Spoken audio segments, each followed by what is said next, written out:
Curieusement, ce sujet a été absent durant toutes ces élections présidentielles. Le sujet concernant l'immigration.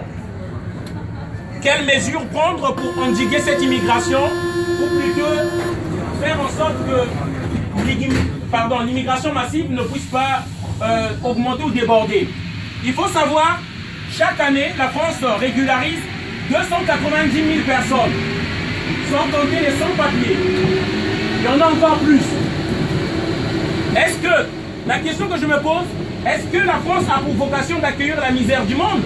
Est-ce que la France va continuer comme ça? Que l'immigration soit toujours en constante augmentation? Alors, il faut savoir une chose. L'immigration est due à cause des dictateurs qu'on impose dans certains pays africains comme le mien par exemple.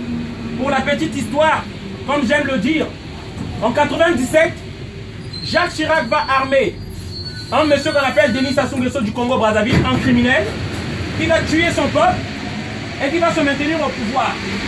En 2011, en Côte d'Ivoire, Nicolas Sarkozy va faire de même.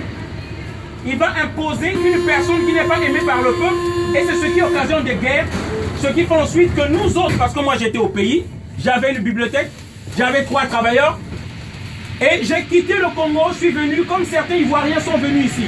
C'est ça la cause majeure qui provoque l'immigration. La déstabilisation politique ou économique d'un pays. Voilà. Alors, pourquoi moi je parle de cette question?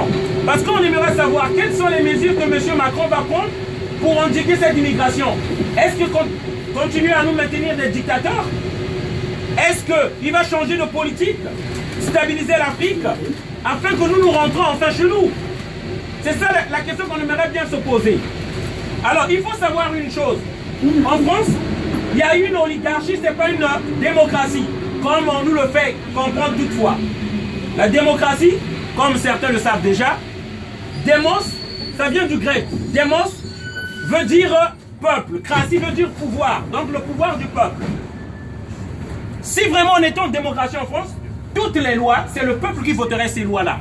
Lui-même le peuple. Pourquoi je dis c'est une oligarchie? Parce que le peuple vote quelques représentants qui, eux, ensuite traitent certaines questions dans la question africaine. Et c'est pourquoi cette minorité-là, cette oligarchie constituée de députés, parfois votent des lois pour se protéger entre eux. Et la question concernant l'immigration et l'Afrique, surtout notamment mon pays, est parlée à huis clos. Les Français ne savent pas ce qui se passe réellement. L'immigration est due à cause de la déstabilisation de l'Afrique.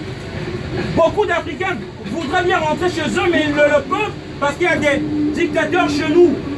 On n'est pas toujours derrière votre camembert, derrière votre système social ou de santé. Nous fouillons les bombes, les armes qu'on donne à certaines personnes pour faire des coups d'État en Afrique. Voilà le message que je tenais à faire passer aujourd'hui. Désolé de vous avoir dérangé et je vous souhaite alors une bonne journée. Merci.